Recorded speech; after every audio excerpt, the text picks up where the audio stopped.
Eda et Serkan sont ensemble. Il commente que regarder le feu fait relaxer, et Eda commente que c'est l'une des 3 choses qui les fait se détendre et il lui demande quelles sont les autres. Eda répond que ce sont les aquariums et regarder un bébé jouer et rire. Serkan sourit et dit qu'un bébé doit être amusant. Eda acquiesce en disant que bien sûr que oui, mais que ce n'est encore qu'un rêve pour eux.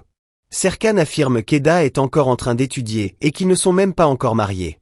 Il observe qu'il lui semble que pour elle tout se passe très vite et lui demande si cela la dérange. Serkan répond qu'il veut juste être heureux, et Eda dit qu'elle aussi. Serkan lui demande alors avec précaution s'il n'y a pas un autre problème et s'ils ne vont pas reporter le mariage. Eda sort prendre l'air et Serkan dit qu'il va donc prendre un café. Pendant ce temps, Engin avertit que c'est le déluge dehors et demande si le plan va fonctionner avec toute cette pluie. Eden répond que la pluie est un avantage et que c'est romantique, disant que les femmes ne résistent pas à ce temps. Ferit suggère de suivre le plan d'Eden et Engin demande ce qu'ils peuvent faire s'il y a un meilleur plan et se plaint qu'il est tout trempé et que le pire peut arriver.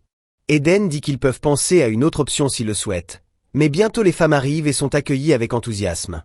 Fifi demande de qui c'était l'idée de se faire tremper sous la pluie et Engin dit que c'est une activité incontournable à cet endroit et qu'ils ont également trouvé une autre activité et qu'ils ont pensé à tout, mentionnant une belle cascade à proximité, des chevaux, un bateau, du tir à l'arc et plusieurs autres options, en suggérant de faire un tour et de prendre des photos.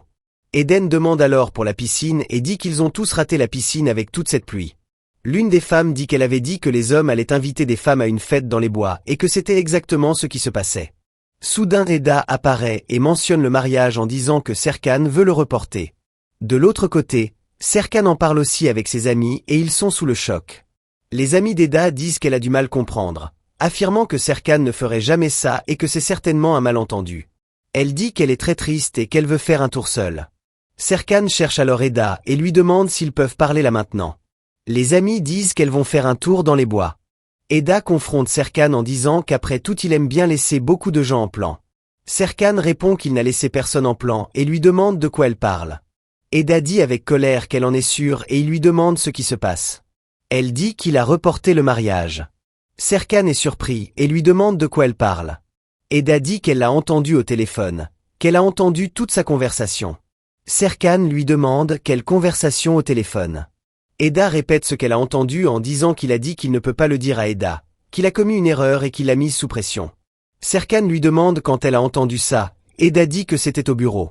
Serkan explique alors que ce n'était pas à propos du mariage, qu'il parlait d'un projet à Burgas qui se passait mal et que le paysagisme n'était pas bon, disant qu'il n'a pas voulu le lui dire parce qu'il ne voulait pas la rendre triste.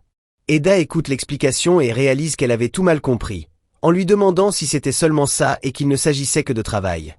Serkan dit alors qu'il a aussi quelque chose à lui dire et que c'est très important, révélant qu'il a entendu sa conversation au téléphone l'autre jour. Eda lui demande ce qu'il a entendu.